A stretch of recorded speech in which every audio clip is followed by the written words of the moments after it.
अस्सलाम वालेकुम, welcome to trending Pakistan. आज आपको अपडेट देंगे कि मक्का मुकरमा में क्या वाकईतन स्नोफॉल या बर्फबारी हुई है। इस बारे में उनके मक्का मुकरमा के इदारे ने तस्दीक की है। मैं आपको आगे चल के मुकम्मल खबर बताता हूँ। आपसे गुजारिश है वीडियो पूरी देखिएगा। हमारे चैनल को अभी सब्सक्राइब कर ले एंड प्रेस बेल आइकॉन। अब आप इस वक्त सबसे पहले ये वीडियो देखिए। लग रहा है कि मक्कातुल मुकरमा में स्नो फॉलिंग हो रही है और बड़ी शदीद स्नो फॉलिंग है। ऐसा लग रहा है जैसे ये मरी में जैसे होती है स्नो फॉलिंग, तूफान आया हुआ बर्फबारी का एक, ऐसा नजर आ रहा है इस वीडियो में।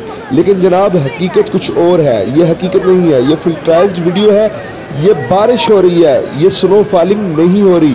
मक्कातुल मुकरमा में इस वक्त टेम्परेचर 28 है, जो अच्छा खासा गर्म टेम्परेचर होता है। इसकी तस्दीक खुद सऊदी इदारे ने की है कि यहाँ पे कोई किसी किस्म की स्नो फॉलिंग नहीं हुई, बल्कि मक्कातुल मुकरमा में बारिश के अक्सर बाद भी इन सर्दियों में, मैं क्योंकि पिछले दिन में रहा हूँ तो अभी तक वहाँ पे गर्मी ही है।